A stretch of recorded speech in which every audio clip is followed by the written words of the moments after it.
మీ business ఏదైనా మీ ఊర్లో promotion చేయాలంటే అది సుమన్ టీవీతోనే సాధ్యం. ఇప్పుడే సంప్రదించండి. హాయ్ హలో నమస్తే వెల్కమ్ టు సుమన్ టీవీ. నేను మీ స్రవంతి. ప్రస్తుతం మనం ఇప్పుడు రాజన్న సిరిసిల్ల జిల్లాలోని వెమ్లవాడ మండలంలో ఉన్నటువంటి రుద్రవరం గ్రామంలో ఉన్నాము. డ్యామ్ కోసం అయితే 13 గ్రామాలు అయితే ముప్పుకు గురైనాయి. ఆ గ్రామాలలో ఉన్నటువంటి ఒక గ్రామంకి అయితే మనం వచ్చినాము. అది రుద్రవరం గ్రామము. గ్రామ పంచాయతీ ఆఫీస్ వద్ద ఉన్నాము. ఇక్కడ చాలా మంది అయితే ఉన్నారు గ్రామ పెద్దలు. వాళ్ళ ఊరు పోయింది కాబట్టి ఆ బాధ అనేది చాలా ఉంటుంది. అసలు చెప్పుకోలేము. ఒక వస్తువే మన దగ్గర నుండి ఉండి పోయింది అంటే మనకి ఎంతో బాధ కలుగుతుంది. అలాంటిది పుట్టినప్పటి నుండి చిన్నప్పటి నుండి ఆ ఇంట్లో పుట్టి పెరుగుతారు, ఆ పొలాల దగ్గర ఉంటారు, అక్కడే పొలం పనులు చేసుకుంటారు. ఇంట్లో కూడా అది మన ఇల్లు కాబట్టి మనం ఫ్రీగా ఉంటాం, పుట్టినప్పటి నుంచి చూస్తున్నాం కాబట్టి. అలాంటిది ఆ గ్రామం పోయింది, ఆ ఇల్లు పోయింది, ఆ పొలాలు పోయినాయి అంటే ఎంత బాధ ఉంటుంది. అసలు వాళ్ళ బాధ కూడా మనం చెప్పలేము, మాటలో చెప్పలేము, అంత బాధ ఉంటుంది.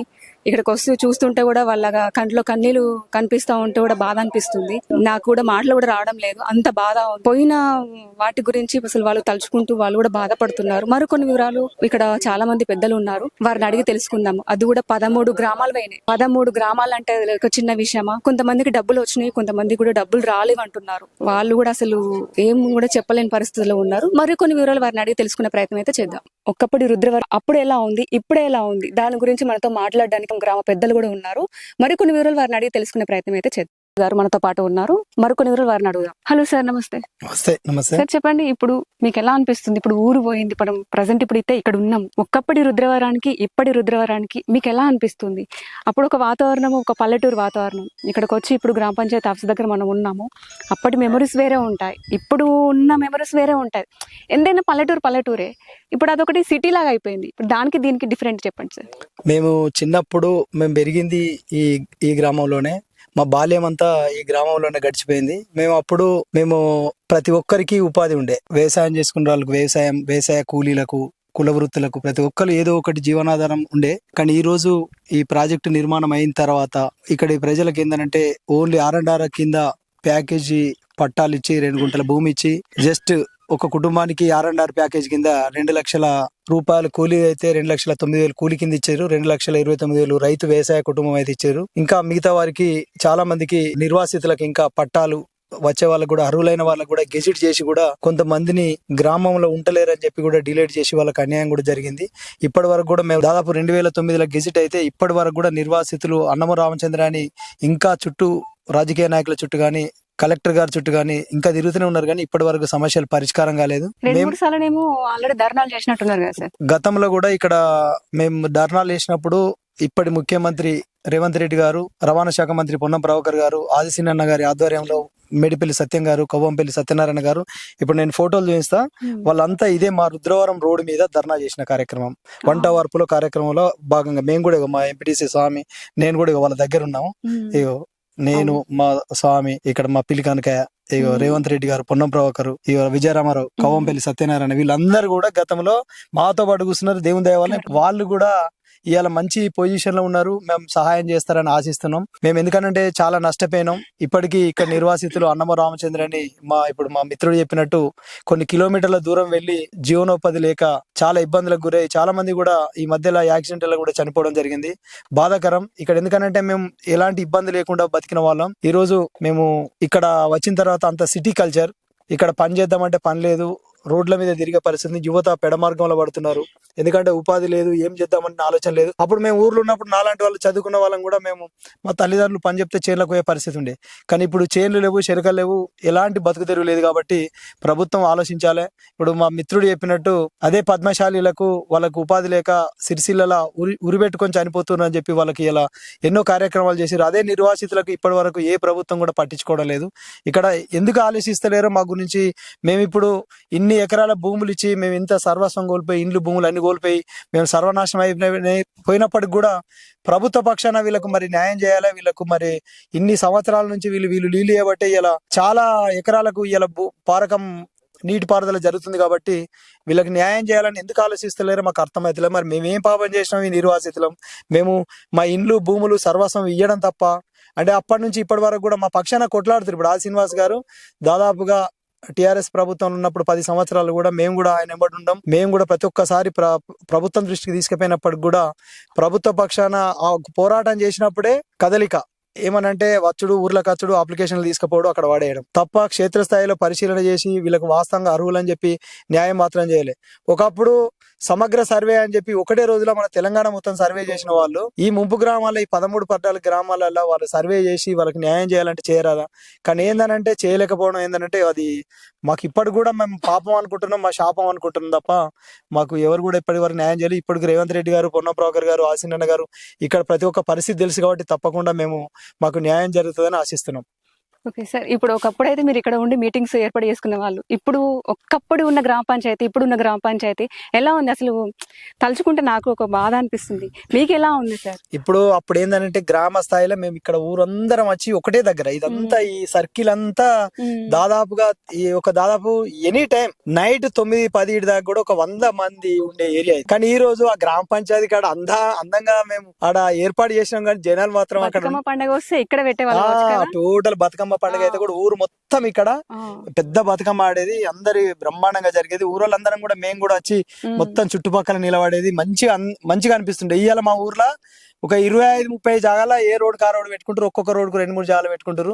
కానీ అప్పుడు ఏంటంటే విలేజ్ మొత్తం ఇక్కడికి వచ్చి మళ్ళా చెర్లకు పోయేటప్పుడు కూడా అందరం కలిసి మళ్ళీ ఊరోళ్ళందరం పోయి చెర్ల బతుకమ్మలు వేసి వచ్చేది. కానీ ఈ రోజు బతుకమ్మ తెప్ప కట్టుకున్నాం, ఆ తెప్పలో పోయేస్తున్నాం. కానీ పల్లెటూరు వాతావరణం అనేది మిస్ అయిపోయింది. అప్పుడు మేము విలేజ్ వాతావరణంలో అందరం దప్పుల ద్వారా ఒక్కడసారి అందరం దప్పుల ద్వారా వెళ్ళేది. కానీ ఈ రోజు ఏది లేదు, ఎక్కడి నుంచి అక్కడ వస్తారు, దప్పులు కూడా కొట్టులేదు. ఏ టైం అయితే 11-12 దాకా డీజిల్ పెట్టుకొని డీజిల్ పెట్టుకొని అసలు అంటే మానవతా సంబంధాలు అనేది కూడా దాదాపుగా తెగిపోయినాయి. అప్పటి కల్చర్ కి ఇప్పటి కల్చర్ కి చాలా తేడా ఉంది. ఇప్పుడు అంతా సిటీ కల్చర్. అంతకుముందు ఎవరింటికైనా ఈజీగా పోయేవాళ్ళం, ఇలా గేట్లు అయినాయి. అంటే వాస్తవంగా అప్పులు చేసే కట్టుకున్నారు, ఇలా ఏదో ప్రభుత్వం ఇస్తే ఇలా డెవలప్ అయింది అనేది ఏంటంటే వీళ్ళు బాగా ఉన్నోళ్ళు, కానీ డబ్బులు వచ్చినాయి. అయితే మేడం ఇప్పుడు అక్కడ ఏందనంటే మన బిల్డింగ్స్ చూసేసరికి బయట రోడ్ మీద పోయే వాళ్ళకి ఏమనిపిస్తుంది అంటే అరే మిడ్ మానేర్ లో ఎంత డబ్బులు వచ్చినాయో వీళ్ళు ఇంత అందమైన ఇల్లు కట్టుకుంటారు అని అనుకుంటారు. కానీ వాస్తవంగా వచ్చింది 2,09,000 మాత్రమే కూలి కింద అరౌండర్ ప్యాకేజీ, 2,29,000 రైతు కింద. ఒక కొడుకు ఉన్న కూడా 2 లక్షలు వచ్చినాయి అన్నట్టుగా విన్నాను. ఒక్కొక్క కొడుకు అంటే 2 lakhs ప్యాకేజీ మన 18 సంవత్సరాలు 2005 వరకు 18 సంవత్సరాలు నిండిన వాళ్ళకు ఎలిజిబుల్ కింద ఇచ్చేసారు. కానీ ఆ తర్వాత ఒక్క రోజు 2 రోజులు ఉంటే కూడా వాళ్ళకి 2 లక్షలు రాలే. 2008 మార్చి 31, 2008 వరకు 18 years ఉన్న వాళ్ళకే పట్టా ప్యాకేజ్ ఇచ్చారు. 2008 మార్చి 31 దాటి ఏప్రిల్ 1 పడ్డ వాళ్ళకి పట్టా వేయాలి. ఒక్కరోజు తేడా ఉన్నా కానీ పాపం అటువంటి వాళ్ళు కూడా మా ఊర్లో ఒక 50 మంది పిల్లలు ఉన్నారు. వాళ్ళ తోటి క్లాస్మేట్లకు కూడా పట్టాలు వచ్చినాయి. ఎగ్జాంపుల్ వీళ్ళ కొడుకే ఉన్నాడు, వీళ్ళ కొడుకు జస్ట్ వాళ్ళ మిత్రులకు వాళ్ళ క్లాస్మేట్లకు వచ్చినాయి. ఆ పిల్లాడు జస్ట్ డేస్ తక్కువ ఉంటే కూడా పట్టరాలే.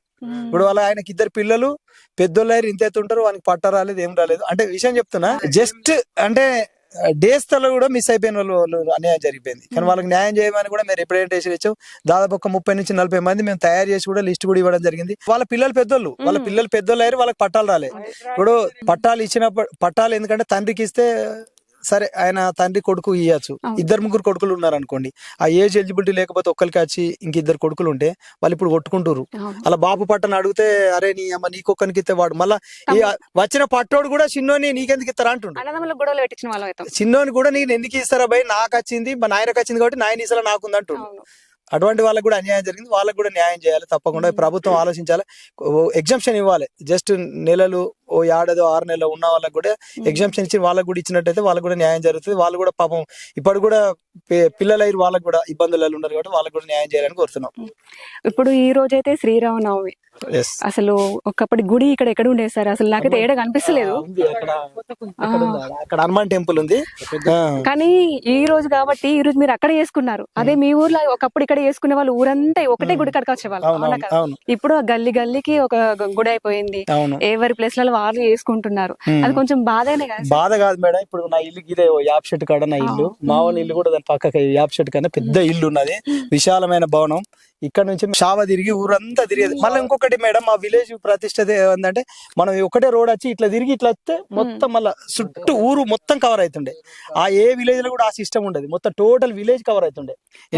విలేజ్ వాతావరణం ఇలా శ్రీరామనవమి జరిగింది. అప్పుడు గతంలో ఏంటంటే మేము అందరం ఒక కాడ కూర్చుని ఇవాళ కూడా చేస్తున్నాం. కానీ ఒక మనిషి అంటే ఒక్క సంస్థ, ఒక ఊరంటే అది కులంతో కాకుండా అందరు మన వాళ్ళు అన్న ఒక ఊరు కదా మన రుద్రవరం గ్రామం అంటే మనూరోళ్ళు. ఇప్పుడు ఫర్ ఎగ్జాంపుల్ పక్కింట్లో ఏం జరుగుతుందో మన ఇంట్లో వాళ్ళకి తెలియదు. సిటీ వాతావరణం ఇప్పుడు ఏంటంటే అప్పుడు ఏంటంటే ఏ గేట్లు అవి లేకుండే ఇవాళ ఏంటంటే ఒక ఇల్లు ఇంటికోవాలంటే గేట్ కొట్టి పర్మిషన్ అడిగి మేము రావచ్చు అన్న పరిస్థితి ఉంది. అప్పుడు అమ్మ ఉన్నావా అక్క ఉన్నావా చెల్లెలు, కానీ ఆ పరిస్థితి లేదు.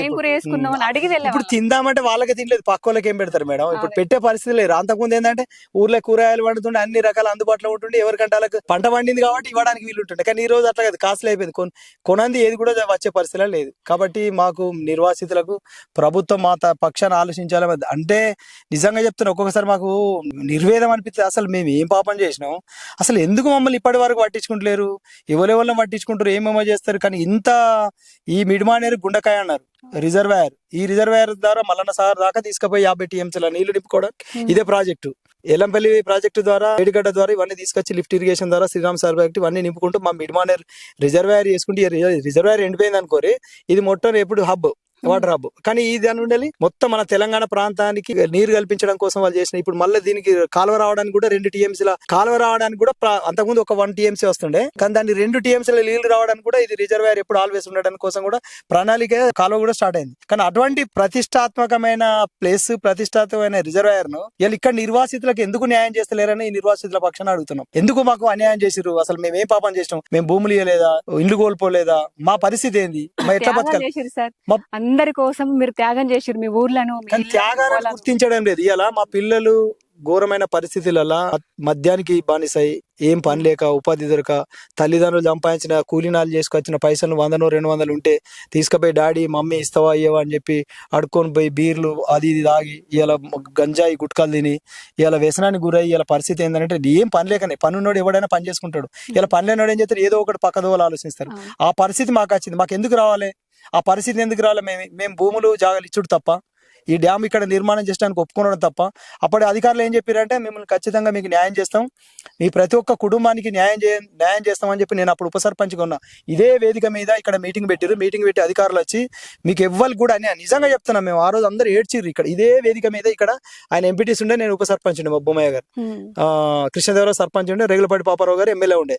ఇక్కడ మా అందరూ ఒప్పించిన రోజు ఏమన్నారంటే మీకు ఏ మాత్రం అన్యాయం చేయం, మీ ప్రతి ఒక్క కుటుంబానికి మీ భూములు పోతున్నాయి కదా, జాగాలు పోతున్నాయి కదా, మీ ఇండ్లు పోతున్నాయి కదా, మీకు ఖచ్చితంగా మీ పిల్లలకు ఉద్యోగాలు కల్పిస్తాం, మీకు మంచి ప్యాకేజీలు ఇస్తాం, మళ్ళీ మీరు ఎక్కడ పోయి సెట్ అయినా కానీ తప్పకుండా న్యాయం జరిగే పరిస్థితి ఉంటుందని ఆ రోజు మమ్మల్ని నమ్మించిర్రు, ఆటిచ్చిర్రు, గొంతు కోసిర్రు. ఇలా మాకు ఇంకా కూడా మేము ఏం అడిగేది ఏంటంటే మా పిల్లలకు మాకు ఇప్పుడు మాకున్నటువంటి పరిస్థితుల్లో మాకు మళ్ళీ ఏంటంటే ఏదో పరిస్థితి కల్పించకుండా ఆర్థికంగానే మనకు చేదోడు బతుకుడ భవిష్యత్తులో కూడా ఇక్కడ నిజంగా చెప్తున్నా మేడం. ఇప్పుడు మాకు వ్యవసాయదారుల కుటుంబం, నేను వ్యవసాయదారుని కుటుంబంలో పుట్టిన. నాకు అప్పుడు ఇక్కడ వ్యవసాయ ల్యాండ్ 10 ఎకరాలు ఉండే. ఒక రైతు చనిపోతే వారం తిరగక ముందు ఇంటికాడ 5 లక్షల రూపాయలు ప్యాకేజ్ ఇస్తారు. ఇవాళ ఇక్కడ ప్రాజెక్టుల నిర్మాణంలో దాదాపు కొన్ని 1000 మంది రైతులు ఇవాళ భూములు కోల్పోయారు, వ్యవసాయ కూలీలు అయిపోయారు. ఇలా ఎవరైనా ప్రమాదవశాత్తు ఏమైనా జరిగితే ఇలా ఇంటికి 5 లక్షల రూపాయల ప్రమాద బీమా వస్తుంది రైతు బీమా. కానీ అది కూడా కోల్పోయినాం. ఇలా భూమి ఉంటే భూమికి ఇలా రైతు బంధు వస్తుంది. కానీ ఎన్ని కోల్పోయినా మేము నిజంగా ఒక్కొక్కటి చెప్పుకుంటూ పోతే మేము ఇక్కడ నిర్వాసితులం చాలా అంటే అసలు వెలకట్టలేని నష్టపోయినాం. కానీ దాన్ని ఇప్పటి కూడా ప్రభుత్వం దయించైనా కానీ మా నిర్వాసితులకు మాకు ఏం రాలేదు. నిజంగా కూడా డిబేట్ పెట్టినా కానీ మేము చెప్తాం, భూములు పోతే భూముల పైసలు 2,10,000 ఇచ్చారు. ఇంతకుముందు మా మిత్రుడు చెప్పినట్టు ఇలా ఎక్కడికైనా 25-30 లక్షల భూమి రేటు ఉంది. ఇండ్లు ఉన్న వాళ్ళకి ఇండ్లు పైసలు వచ్చినాయి. ఒక నిర్వాసితునికి పాపం ఈయన ఉన్నాడు రామ్, ఇప్పుడు ఇతనికి 2 లక్షల రూపాయలు వచ్చినాయి. 2 లక్షల రూపాయలతోని ఆయనకు ప్యాకేజ్ 2 లక్షలు వచ్చింది, టోటల్ 4 lakhs. ఆ 4 lakhs తోని ఆయన జీవితం ఎట్లా గడవాలి? అట్లా మాకేందంటే ఇటువంటి వాళ్ళు మాలాంటి వాళ్ళు భూమి జాగున్న వాళ్ళు ఉన్నారు కావచ్చు. లేని వాళ్ళు కూడా వ్యవసాయం మీద ఆధారపడ్డ కుటుంబాలు, కుల వృత్తుల మీద ఆధారపడ్డ వాళ్ళు 80% పీపుల్ వాళ్ళకి తిందామంటే తిండికి లేని వాళ్ళకి వచ్చిన ప్యాకేజీలు జస్ట్ 3 లక్షలు, 4 లక్షలు, 5 లక్షలు. బయట ప్రపంచానికి తెలిసేది ఏంటంటే లక్షల కోట్లు వచ్చినాయి, రాలే. మీరు ఇప్పుడు ఎవ్వరు కదిలిచ్చిన ఒక్కొక్కరు కదిలితే వాళ్ళ ప్యాకేజీలు చెప్తారు. ఎగ్జాంపుల్ చెప్తున్నా, ఒక్కొక్కరికి కోట్లు వచ్చినాయి. అంటే వీళ్ళ పరిస్థితి ఏంటంటే వీళ్ళు చెప్పుకోలేని బాధ. ఇప్పుడు అందరు కూడా మాలాగా బయటకు వచ్చి మాట్లాడే పరిస్థితి, మాట్లాడినా వినటోళ్ళు ఎవరు లేరు. ఇటువంటి నిర్వాసితులకు ఇప్పుడు ఉన్నోడే 10 ఎకరాలు ఉన్న భూమికి అనుకో 20 లక్షలు వచ్చినాయి, వాళ్ళు ఏదో ఒకటి భూమి కొనుక్కున్నారో జాగ కొనుక్కున్నారో సెట్ అయ్యారు. కానీ ఏ మాత్రం భూమి లేని వాళ్ళు, భూమి మీద ఆధారపడి ఏదైతే కూలీలుగా ఉన్నారో, కుల వృత్తుల మీద ఆధారపడి బతికిన వాళ్ళకు వాళ్ళకి ఏంటి పరిస్థితి? వాళ్ళకి ఏం చేయలే మన ప్రభుత్వాలు. తప్పకుండా వీళ్ళకి అందరికీ న్యాయం చేయాలని మేము నిర్వాసితుల పక్షాన కోరుతున్నాం మేడం. తప్పకుండా న్యాయం జరగాలి, మాకు అన్యాయం జరిగిపోయిన వాళ్ళు ఆదుకోవాలి. మా పిల్లలకన్నా ఉపాధి, ఇక్కడ ఇండస్ట్రియల్ నిర్మాణం చేసినట్టయితే ఇక్కడ ఉన్నటువంటి రైతులకు కానీ, రైతు కూలీలకు కానీ, కుల వృత్తుల వాళ్ళకి కానీ న్యాయం జరుగుతుందని ఆశిస్తున్నాం. తప్పకుండా రేవంత్ రెడ్డి గారు ఇక్కడ వచ్చి మాతో పాటు అప్పుడు నిరాహార దీక్ష చేసి ఏది మన రోడ్ మీద కూడా వంట వార్పు చేయడం జరిగింది, అమరణ నిరాహార దీక్షలు చేయడం జరిగింది. కానీ అప్పటి నుండి ఇప్పటి వరకు అయితే మాకు న్యాయం జరగలేదు. ఈ ప్రభుత్వం అన్న మా నిర్వాసితులకు న్యాయం చేద్దని ఆశిద్దాం. సుమన్ టీవీ వారికి నమస్కారం తెలియజేస్తూ, మాది రుద్రవరం గ్రామం. మరి 2005లో స్టార్ట్ అయినటువంటి మిడ్ మానేర్ ప్రాజెక్టు ప్రభుత్వం తీసుకుంది. ఆ గ్రామంలో 1800 పైచీలకు భూములు కోల్పోయినాం, ఒక 1000-1200 ఇండ్లు కోల్పోయినాం. మరి ఇక్కడ ఉన్నటువంటి పాపులేషన్ 6000 పాపులేషన్ ఉన్నది. ఇక్కడ ఆ పాపులేషన్కు అన్ని వర్గాలు ఉన్నారు. ఇక్కడ గౌడ గీత కార్మికులు ఉన్నారు, 1000 వనంతో ఉపాధి కోల్పోయినారు. గుజరాజీ కులాసులు ఉన్నారు, మరి మామిడి తోటలు, జామ తోటలు, వ్యవసాయం మీద ఉన్నటువంటి పండ్ల పొలాలతో జీవించినటువంటి వాళ్ళు, మరి నేత కార్మికులు ఉన్నారు. వాళ్ళకు టెక్స్టైల్ పార్క్ అని సిరిసిల్ల అంటున్నారు. ఇక్కడ కూడా మరి వాళ్ళకు చేనేత మొగ్గాలు కూడా ఉండే అటువంటి వృత్తులు, ఎస్సీ ఎస్టీలు ఉన్నటువంటి వాళ్ళు, భూములు లేక నిరుపేదలైనటువంటి వాళ్ళకు కూడా ఎలాంటి కూలి మీద బతికినటువంటి కుటుంబాలు కాబట్టి అంత పెద్ద గ్రామం మేము కోల్పోవడం చాలా బాధాకరమైనటువంటి విషయం. మరి వైఎస్ రాజశేఖర రెడ్డి ముఖ్యమంత్రి ఉన్న సందర్భంలో మరి వన్ టైం సెటిల్మెంట్ కింద మరి మాకు పేమెంట్ ఇస్తామని చెప్పంటే మేము ఒప్పుకున్నాం. ఒప్పుకుంటే వారు అకాల మరణం చెందిన తర్వాత మరి మా మిడ్ మానేర్ అనేది ఎవరు కూడా ఎక్కడ వేసిన గొంగడి అక్కడ విచ్ఛిన్నకరమైన సందర్భం అయింది. అదే టైంలో మరి తెలంగాణ ఉద్యమం ఉవ్వెత్తున ఎగిసిపడుతున్న సందర్భంలో మరి మేము ఇంత పెద్ద త్యాగం చేస్తూ మా గ్రామాలు కోల్పోతున్నా కూడా మేము పక్కన పెట్టి మరి తెలంగాణ వస్తే మా బతుకులు బాగుపడతాయని చెప్పి మేము ఆశపడి మరి తెలంగాణ ఉద్యమానికి కూడా మేము అందరికంటే మా జిల్లాలో, సిరిసిల్ల జిల్లా, కరీంనగర్ జిల్లాలో ఇక్కడ రుద్రవరం నుంచి మా మాజీ ఎమ్మెల్యే రేకులపాటి పాపారావు గారు, మరి కృష్ణదేవరావు, నేను మా గ్రామం మొదటిగా నిలబడ్డటువంటి సందర్భం. అటువంటి వాళ్ళము మరి తెలంగాణ వచ్చేదాకా మేము ప్రతి ఒక్క బిడ్డ కూడా పోరాటం చేసినాం. తెలంగాణ వచ్చిన తర్వాత మా బతుకులు బాగుపడతాయి, మేము చాలా సంతోషపడతామని చెప్పి అనుకుంటే మమ్మల్ని పట్టించుకున్నటువంటి సందర్భాలు లేవు.